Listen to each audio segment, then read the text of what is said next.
Okay, ladies and gentlemen, this is a quick tutorial on how to graph lines. Okay, I don't know if you remember from grade 10 how to graph lines, but I'm going to try and show you quickly or remind you quickly on how to do that, okay? So first of all, what we have to remember is the golden boy right here, y equals mx plus b. This is essentially like your vertex formula of the parabola, okay? It is the form of a linear equation that allows you to graph it. The information you need is right here. Don't forget, or try to remember anyways, that the b is what they call the y-intercept, okay? That's where we cross the y-axis. The m is what we call the slope, also known as rise over run. For those of you in physics, it's delta y over delta x, okay? So the idea is this. If you have a, let's have a look here. So y is equal to 2x plus 3. So you can see, hopefully, that your b value, right? Your b value, let me fold this over so that we can have a look at this formula as well. So the b value is 3, which means that it crosses the y-axis at 3. And then your slope is 2. So let's identify these. Your b is 3, your m is 2. Now, the slopes are always better off as a fraction because you have a rise and a run. So you start at the point, your y-intercept, positive 2, positive 1. So you rise, positive 2, you run 1. Rise, positive 2, run 1. Rise, positive 2, run 1. I'd like you to be able to draw the graph over the whole thing. So do the opposite. Find the pattern. Up 2, over 1, down 2, back 1, down 2, back 1, down 2, back 1. You don't have to be a genius to see that these line up in a line, okay? And that's your function. You've just graphed it. So graphing lines is really basic. You did a lot of it in grade 10. If you spend some time doing it, you will get it sorted out, but you have to try it, okay? The only issues that you might have would be if you had an equation that wasn't in this form, okay? So let's say I had 3x plus 2y minus 8 is equal to 0. Well, that's not in the form that I want. Can you see that it's a linear function? Yes, because it's a degree of 1, right? So what we do is we turn it into this form. So 2y is equal to, let's bring that over, negative 3x plus 8.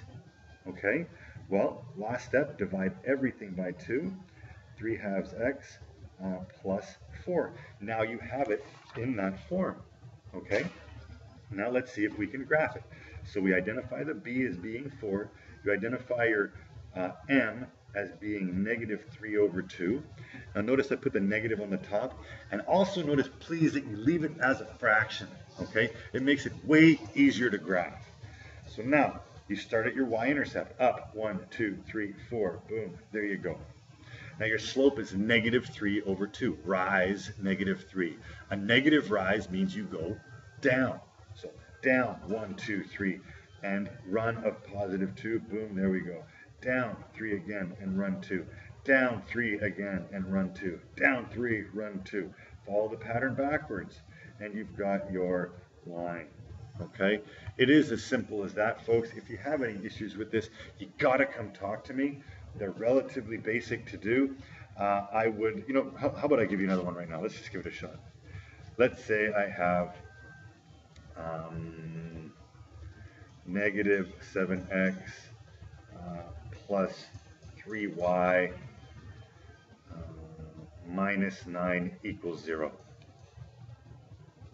Take a second, rearrange it, put it in this form, and then we'll graph it real quick.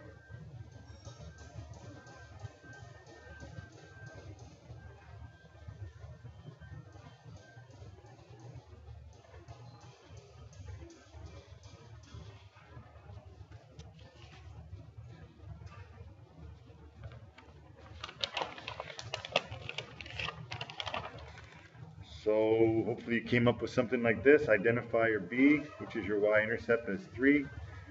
These have all worked out to be positive, okay? If my b is negative, all that changes is I go down. Okay, not a big deal. Sorry, just trying to sort this out here. And your m is 7 over 3. Kind of a gnarly slope, but that's why we leave it as a fraction. Okay, so up 3. Now, rise 7, run 3. 1, 2, 3, 4, 5, 6, 7. Oh no, 1, 2, 3. Oh no, I'm off my graph. Ah, let's freak out. No need to freak out, just take a guess, and if you can't put anything over here, put it down below, right? So up 7 over 3, the opposite is down 7, back 3. So down 7, 1, 2, 3, and back 3, there we go. I don't have any more room to put another line in, another point, and there you go, no big deal. All right, do understand this, right? Notice in this first one we had a negative slope, right? A negative slope means you go this way. Oops, sorry. Negative slope, and then a positive slope. Decreasing, negative, increasing, positive, right? Another definition or another characteristic of slopes. Hope that helps, folks. Again, if you have any issues, come chat and we'll sort it out.